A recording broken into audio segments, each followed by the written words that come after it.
A continuació, donem la paraula a la senyora Joana Barber, directora del Parc Natural del Montseny, perquè faci la lectura del missatge de la família Carreras Pachot.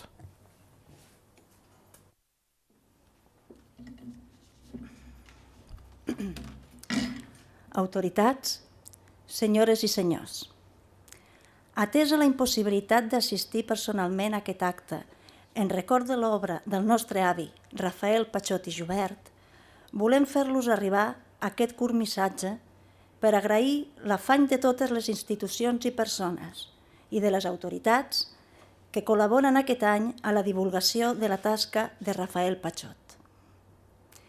Quedem impressionats al veure l'interès que tothom ha posat en iniciatives molt variades, molt ben coordinades i molt boniques. Ben poca gent és conscient, però, que el nostre avi va sacrificar la seva vocació per donar-se completament a la cultura catalana. Va permetre a entitats i a persones individuals d'acomplir-se plenament.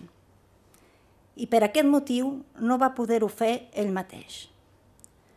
Quantes vegades ens ha dit: la meva vida contenia quelcom que no ha pogut esplayar i que morirà amb mi. I ha escrit: jo moriré lluny de la meva terra, després d'haver-la servit tant com he pogut, àdhuc sacrificant-hi la meva trajectòria personal íntima.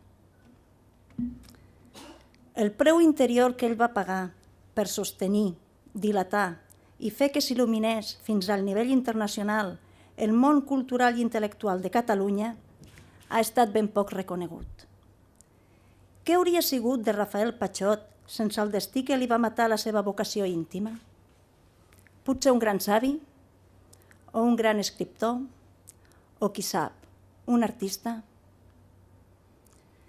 En Rafael Pachot, amb una intel·ligència visionària, acompanyada de la generositat del sentiment per una terra que va estimar amb tanta passió, no va buscar mai reconeixement, honor, glòria ni poder, i era completament insensible.